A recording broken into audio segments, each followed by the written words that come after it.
How God rescues us. Welcome back to Short Points, where we share thoughts on the Sabbath School lessons. We're looking at the letter to the Ephesians this quarter, and it's a message from Paul to the Christians in Ephesus that are going through difficult times. In chapter 1, Paul reminded them about God's plan and commitment to heal our world. Then he pointed that because of Jesus' victory over evil and death, we have the same power that secured this victory. We have it on our side and available to us.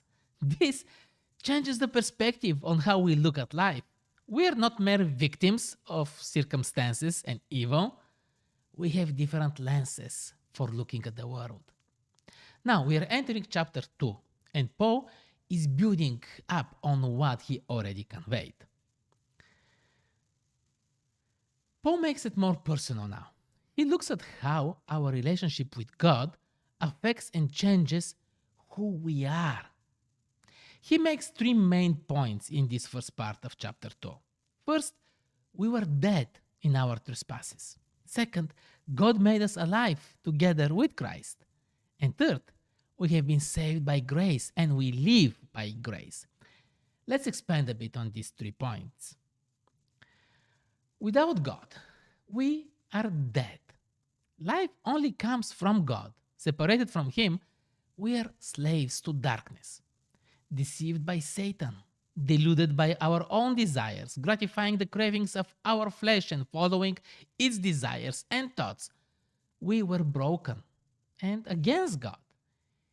If it wasn't for God, His grace and mercy, there was no future and hope. But God's love made all the difference of the world. His sacrifice, His victory over the insinuations of Satan, His deceptions and lies, broke the chains. We're not slaves anymore. We're still fallen human, we're still in this fallen nature, but it can't hold us against our will. Our will was freed to make a choice. God made us alive again, together with Christ. Look at verse 6.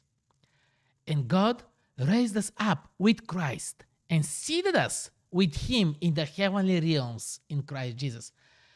Not only raised from the dead, but we are ascended and exalted with Jesus.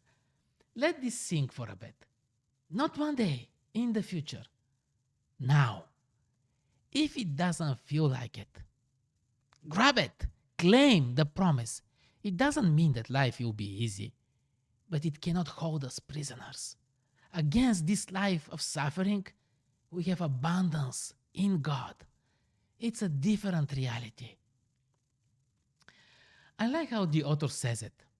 Paul thinks of God's grace as a treasure or fortune of unfathomable value, from which believers may draw to meet any need.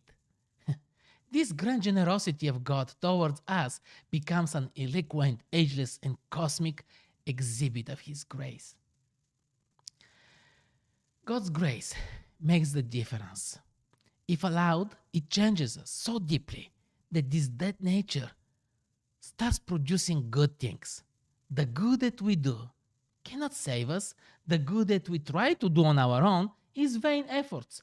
But the good that comes out as a result of what God's grace is doing in us, this good testifies about the miracle of healing and restoration.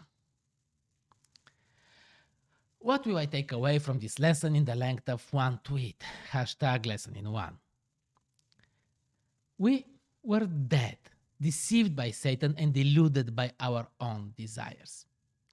God made us alive with Jesus and made us part of His victory. His grace transforms us, makes us reflect His image, and to testify about His miracle of healing.